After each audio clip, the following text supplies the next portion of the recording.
আসসালামু আলাইকুম, welcome to my channel Sharmin simple cooking. আজকে তৈরি করে দেখাবো এই তুলতুলে পারফেক্ট মজাদার বন রুটির রেসিপি। দোকানের স্টাইলে আপনারাও চাইলে বাসায় তৈরি করে নিতে পারেন এই বন রুটির রেসিপি। তবে হ্যাঁ, তফাৎ তো একটু আছে। দোকানে পাবেন অস্বাস্থ্যকর খাবার, আপনি যদি চান তাহলে এই দোকানের স্টাইলে স্বাস্থ্যকর খাবারটি আপনার বাসায় তৈরি করে নিতে পারেন। আশা করি আপনাদের বেবিরা অনেক পছন্দ করবে। আমার রেসিপি ফলো করে যদি আজকের রেসিপিটা আপনারা তৈরি করেন, ইনশাআল্লাহ আপনারাও পারফেক্ট রুটি তৈরি করতে পারবেন। তাহলে চলুন শুরু করি। প্রথমে আমি একটা মিক্সিং বোল নিয়ে নিচ্ছি। এর মধ্যে নিয়ে নিচ্ছি 2 কাপ ময়দা। আপনারা যদি আরও বেশি পরিমাণে করতে চান সেক্ষেত্রে ময়দার পরিমাণটা অবশ্যই বাড়িয়ে নেবেন। 2 কাপ ময়দার জন্য এখানে আমি দিয়ে দিচ্ছি 1.25 কাপ চিনি। এটা হচ্ছে রেগুলার চিনি, আমরা রেগুলার যে চিনি খাই সেটা। এবার দিয়ে দিচ্ছি স্বাদ মতো লবণ। এবার দিয়ে দিচ্ছি 1.5 চামচ ইস্ট। এটা কিন্তু অবশ্যই ব্যবহার করতে হবে, এখানে কোনো কিছু স্কিপ করা যাবে না, সব কিছুই দিতে হবে। এবার এটাকে হাত দিয়ে ভালোভাবে সবগুলো একসাথে মিশিয়ে নিচ্ছি। মেশানো হয়ে গেলে এর মধ্যে আমি প্রায় 2 টেবিল চামচের মতো দিয়ে দিচ্ছি রান্নার সয়াবিন তেল। এটা অবশ্যই ব্যবহার করবেন, এতে করে রুটিটা অনেক সফট হবে। এটাকে ঘষে ঘষে ভালোভাবে আমি মিশিয়ে নিচ্ছি। তো দেখতেই পাচ্ছেন ময়দাটা কিন্তু একটু অন্যরকম হয়ে গেছে। তো এই পর্যায়ে আমি নিয়ে নিচ্ছি 1 কাপ কুসুম গরম পানি। আমি এখানে আমার পরিমাণ মতো নিয়ে নিচ্ছি, আপনারা আপনাদের পরিমাণ মতো নিয়ে নেবেন, এখানে কম বেশি লাগতে পারে। তো আমি এখানে একটু একটু করে কুসুম গরম পানি দিয়ে একটা ডো তৈরি করে নেব। তবে হ্যাঁ, ডোটা কিন্তু রুটির ডোর মতো একদম শক্ত হবে না, আর একটু নরম হবে। আমি ডোটা করে আপনাদেরকে দেখিয়ে দিচ্ছি। একবারে বেশি করে পানি দিতে যাবেন না, অল্প অল্প করে পানি দিবেন, এতে করে অনেক সুবিধা হবে।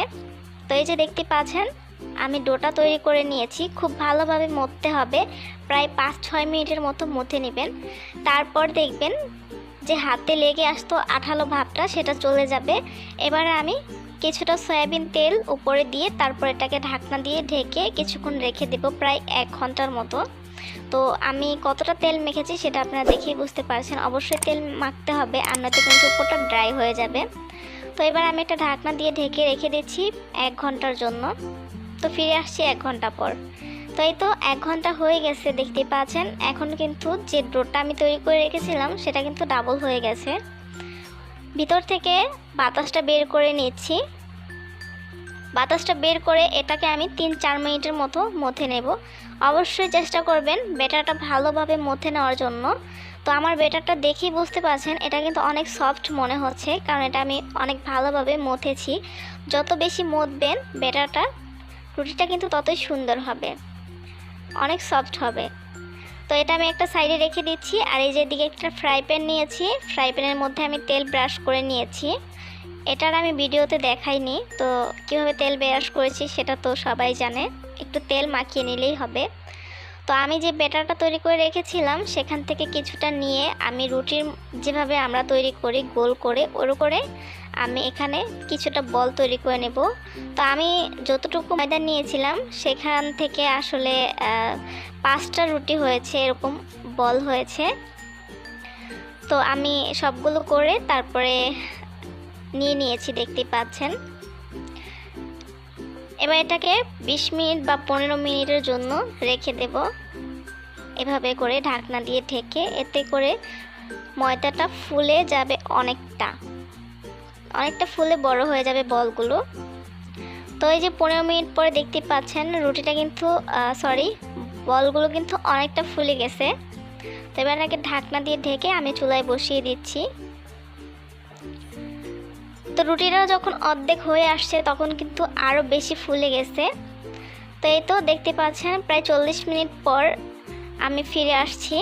তো এখানে একটা টুথপিক দিয়ে আমি দেখে নিচ্ছি রুটিটা হয়েছে কিনা। তো টুথপিকটা যদি একদম ক্লিন বের হয় তাহলে বুঝতে হবে রুটিটা একদম পারফেক্টভাবে হয়ে গেছে। তো এটাকে আমি একটু উল্টে দেবো উপরে একটু কালার আনার জন্য। তো উল্টে যে আমি বেশিক্ষণ রাখিনি, প্রায় 5 মিনিটের মতো রেখেছিলাম। তো এরকম একটা কালার চলে আসছে। আপনারা যদি আরও বেশি কালার করতে চান সেক্ষেত্রে একটু বেশি সময় ধরে রাখবেন। তো এই যে আমি রুটিগুলো খুলে নিচ্ছি। তো দেখেই বুঝতে পারছেন কতটা সফট, কতটা সুন্দর হয়েছে এই রুটিটা। সবাই খেয়ে কিন্তু অনেক প্রশংসা করেছে। আপনারা যদি বাসায় ট্রাই করেন তাহলে আপনারা কিন্তু অনেক প্রশংসিত হবেন। তো এই তো দেখতেই পাচ্ছেন কতটা তুলতুলে হয়েছে। আমি যেভাবে আসলে প্রেস করেছিলাম সেরকমই হয়ে গেছে। তো আজকের রেসিপি ভালো লাগলে অবশ্যই আমার চ্যানেলটিকে সাবস্ক্রাইব করবেন। সবাই ভালো থাকবেন, সুস্থ থাকবেন। আল্লাহ হাফেজ।